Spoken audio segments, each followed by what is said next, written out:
If you watch this video on YouTube, it has been clipped and censored to fly under the community guideline radar, so you need to go to one of my other platforms to see it in its entirety, and the best place to go is alisonmorrow.locals.com, where you can become part of my editorial board. We have editorial board meetings once a week. You can give me feedback from the week before, pitch story ideas or interview ideas for the week ahead. Tell me how your life's going, whatever you want. You also get exclusive content there. You can post questions ahead of time for interviews.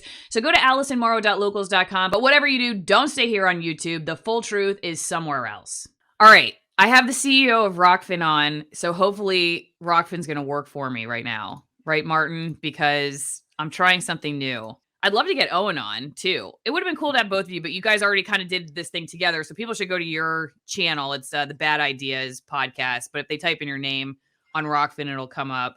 And just watch the whole thing, because I think whether you agree or disagree with the decision, you like or dislike Owen Benjamin, I think this was a valuable conversation, so I appreciated having the chance to watch it. Owen defends himself in the video that you did with him. So like I said earlier, I think people should go watch that video.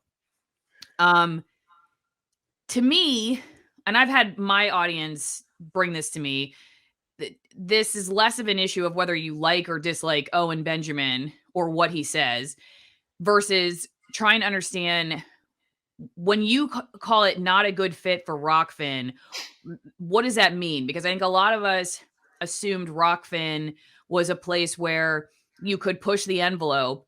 It's, often touted as a free speech platform. And then there are people who go hard on groups, organizations, countries.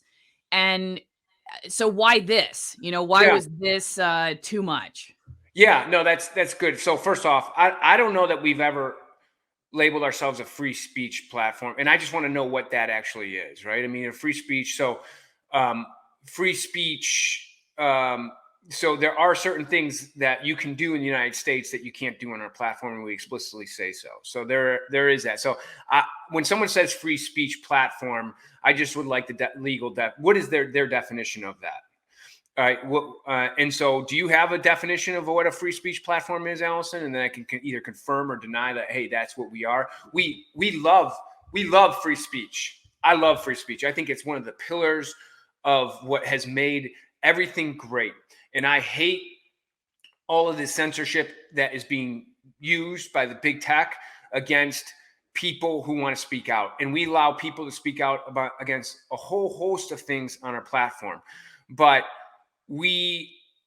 I've explicitly from the get-go did not want this to be a place where, as we are seeding the platform, where Nazis are coming here and, shouting from the rooftop that, hey, this is great. However many there are in the United States, which I think there are probably very few, that gets drummed up. But also, from our perspective, we don't want agent provocateurs to come in and say, hey, these people, we have a lot of journalists that do hard-hitting things around very powerful people. And these very powerful people may decide to employ tactics to discredit those journalists in, unique ways. And so when we think about who we let on the platform in this format of where Rokfin is before we get to full maturity, we want to be conscious of making sure that there aren't any quote unquote agent provocateurs that are trying to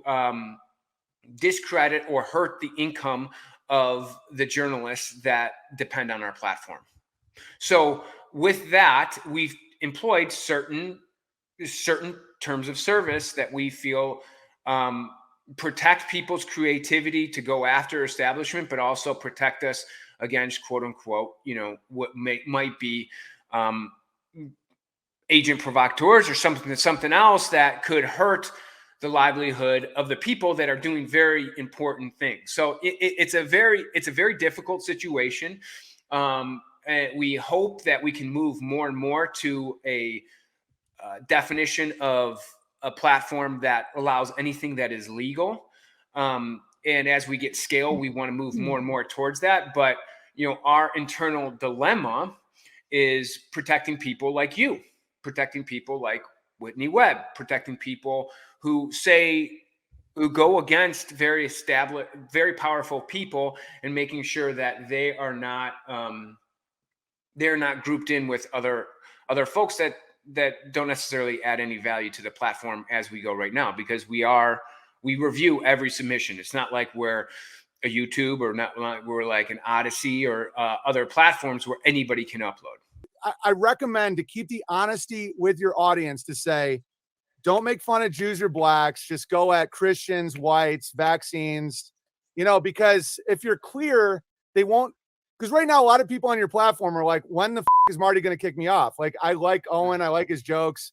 There's no hate there. Owen's an honorable guy. I have no criminal record, no history of any encouragement of violence. I told people not to go to January 6th. Are you allowed to make fun of George Soros, or is that anti-Semitism? Like, my recommendation to you has been and will always be, establish the rules.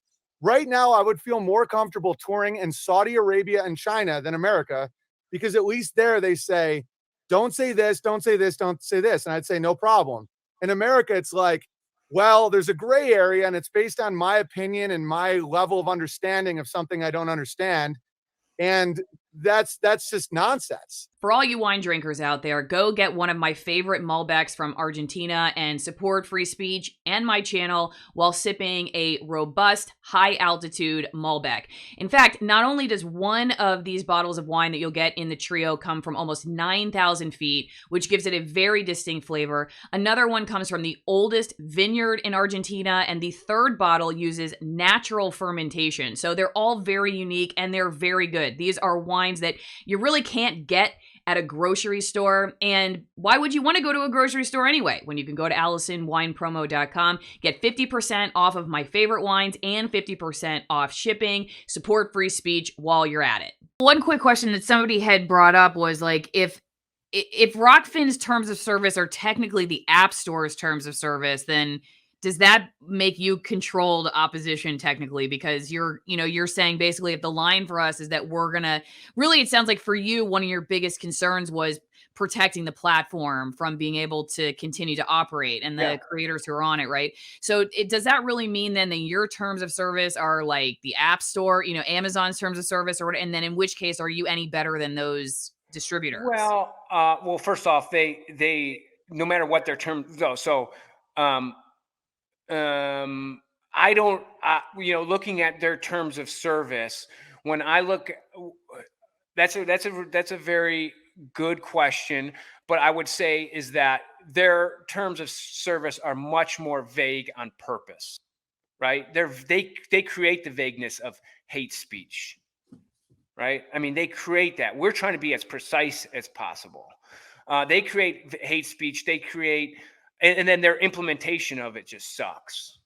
And no matter what, you're going to have a human implementation of it. So the human implementation is not really about, like, people just want this to be like codified and systemized and where it's like a button. That's not the reality. It's not going to be a button. But, so I'd say is that they use extremists as an excuse to punish people who are challenging the status quo.